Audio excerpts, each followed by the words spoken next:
Hey everyone, Happy New Year and welcome to the first live broadcast of the year over here.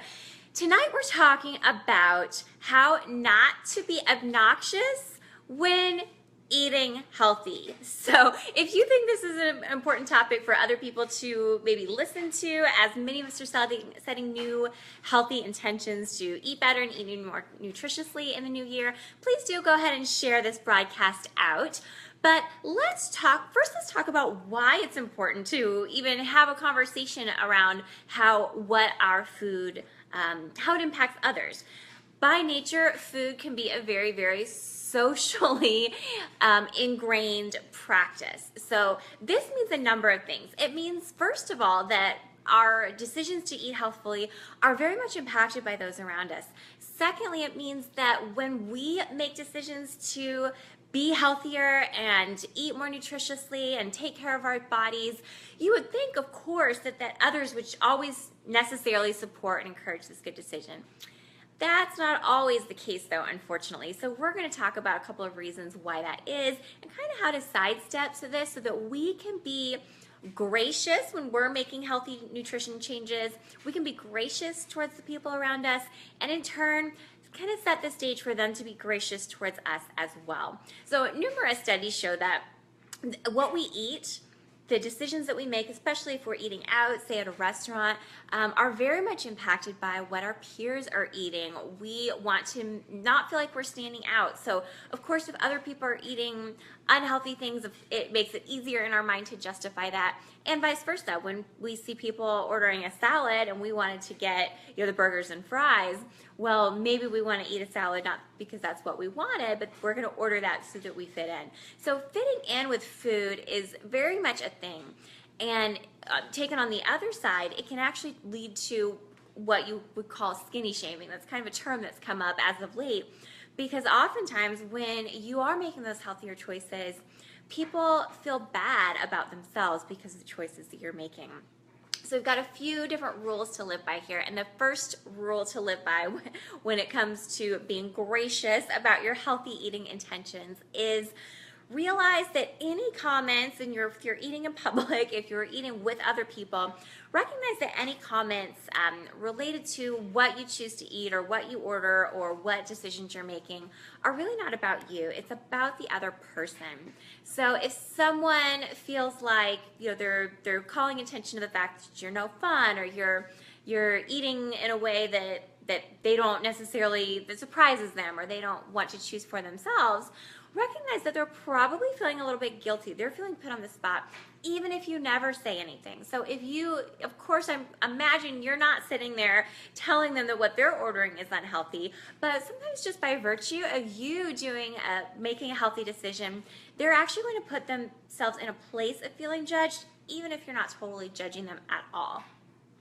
So with that being said, do remember that when people make comments about what you eat, or they try to influence the way that you eat, recognize that it is about them and not about you. Because sometimes people can say things, like backhanded compliments that really don't actually serve you. But recognize that all these things that are being said around the dinner table or the lunch table are really about the other person.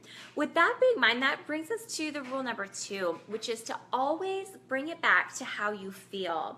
So, of course, when people are putting themselves in that judgment seat, even if you are not, then it can be about themselves, it can be about them physically, and of course, things like eating and body image and weight and how we're taking care of ourselves are extraordinarily personal issues and can be even emotional issues. So if someone's, say, giving you a hard time about ordering the salad, saying that's either no fun or why are you doing that, take it back all the time to how you desire to feel better. If you start backtracking and saying like, well, I gained a lot of weight over the holidays and I really need, I need to pay for it now, or my jeans are too tight, or I need to lose 15 pounds, that's only going to further exasperate that concept that they might have of being in that judgment seat. Furthermore, it makes it difficult for them to really support you in that decision. Oftentimes, if they're good friends, they may feel the need to react to that or to respond to that by saying, you're not overweight, you don't need to go on a diet, you don't need to change the way you are.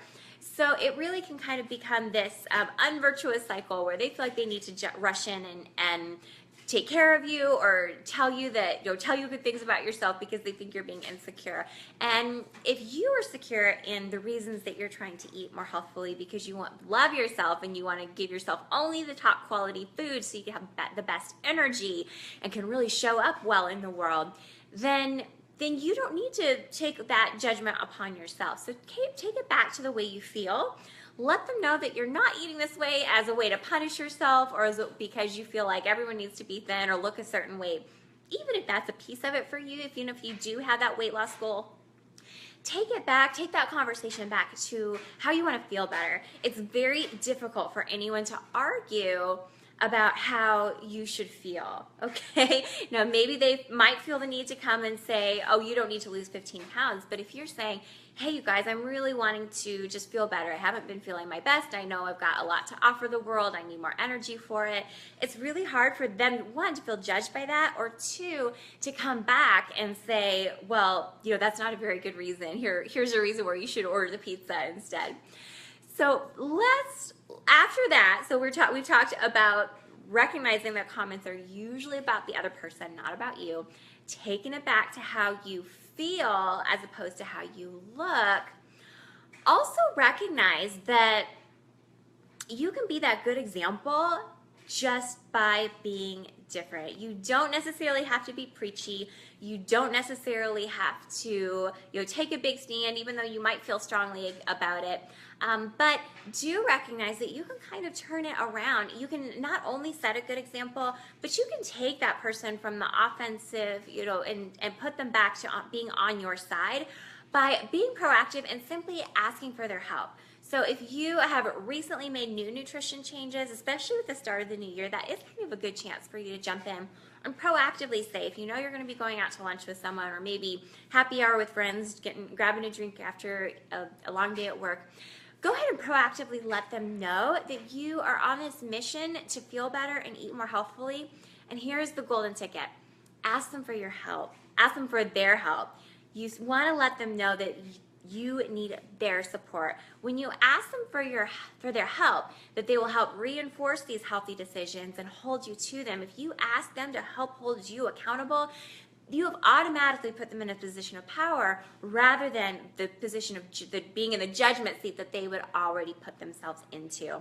So asking for their help, recruiting them for accountability is really, really crucial. It can make you much more likely to hit your goals, much more likely to have support around you, and totally not make you look like obnoxious or being obsessed with yourself at all. It totally takes that pressure off.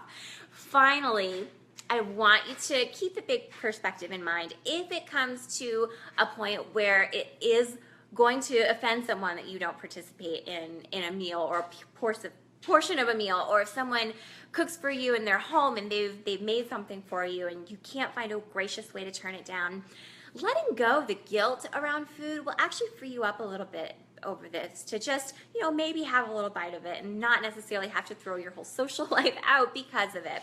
Now, of course, you don't want to let that turn into an excuse, but there are times where food, again, is very personal. And so if someone is sharing something with you, then sometimes it's maybe more important to just spend the calories and try to preserve that relationship. So you'll know the difference. You know when you can graciously bow out of something and when you can't. But, at those few times that you do have to eat grandma's pie or you have to chase something that someone made for you, especially if you're eating in someone's home or they brought something for you, that's a little bit more difficult to sidestep.